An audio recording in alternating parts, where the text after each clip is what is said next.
before I get to some of the juicy stuff, Tammy, I thought it'd be, because, so much work is put into this, but we get very little credit for it. So I'd like to talk about it within a bigger audience. And that is the audit process. Obviously over the last few years within Canada, the auditors have maybe lost a little bit of respect from the general investor community with one of our peers in Canada. That said, Ernst & Young, audits our fund. Maybe if you could discuss a little bit the extent to which, our audit process was in 2021 and 2022, which I guess should be complete within a day or so. Gosh, I hope so. I'm exhausted. I'm hearing it should be, but I think I've spoken about this over the last couple of years in particular. I've been in this space for 25 plus years, and I had personally never experienced an audit, sort of financial audit process, anything remotely resembling what we went through in 2021, and again, surprising to me what we're being put through again in 2022. The level of review, the level of materiality has come down significantly. So we are, providing information to auditors, and historically would have been reserved more for auditors that are coming in from a banking perspective as opposed to a financial audit perspective. And by that, I mean, the auditors are going in so far as to verify not only do we actually have a credit agreement, they want to see the executed credit agreements, they want to see the evidence that we've actually registered the security that we said we have. And further, they're actually looking to see whether all of our distinct positions are really owned by various entities or different people, so that we don't have some unknown or undisclosed concentrations by having sort of one person own five or six entities across the portfolio.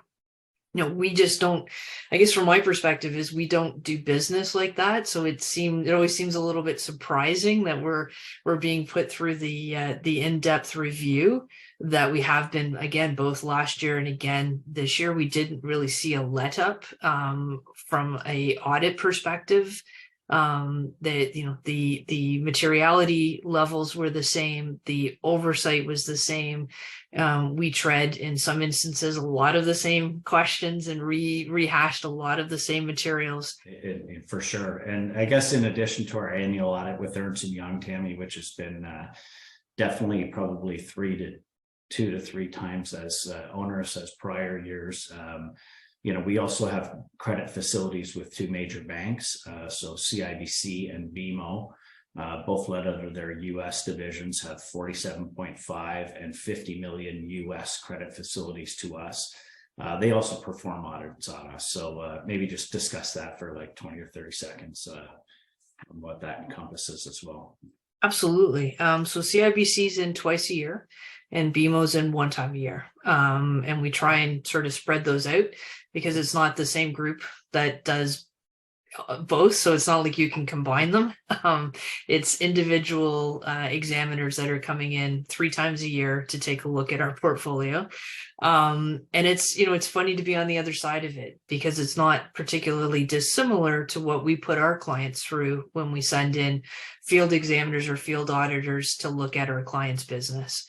And they're looking at our credit policies, whether we're adhering to our credit policies, whether we're doing the things that we say that we're doing, right through to looking through to our clients, evidencing that the collateral is there, evidencing that we're appraising the collateral with parties that are approved on our credit policy, and that we're lending the values that we should be lending.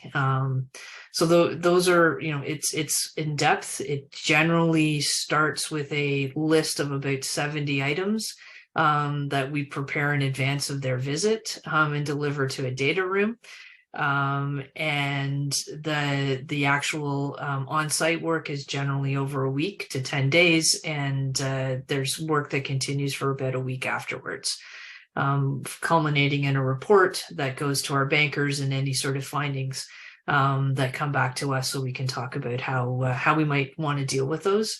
I can say with some pride that there's never been a material finding in any of the audits. It's usually limited to